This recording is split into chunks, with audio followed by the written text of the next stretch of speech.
అందరికీ జై శ్రీరామ్.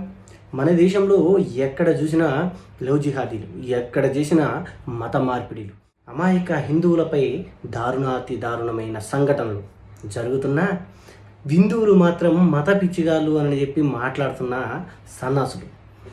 ఈ లవ్ జిహాదీ అనే రోగం షేక్ జానీ పాషా అనే ఈ డ్యాన్స్ మాస్టర్ జానీ గాడి వల్ల సినీ ఫీల్డ్లో కూడా అవతరించింది.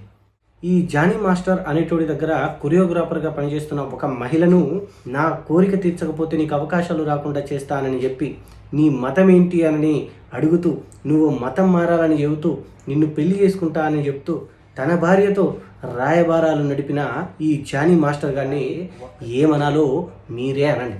ఇలాంటి వాళ్ళు ఎక్కడికి పోయినా సరే లవ్ జిహాదీ పేరిట అమాయక మహిళలను ట్రాప్ చేయాలనే ఉద్దేశం, అయినా హిందువులే మత పిచ్చిగాళ్ళు అని చెప్పి మాట్లాడుతున్న పరమ సుంటలు.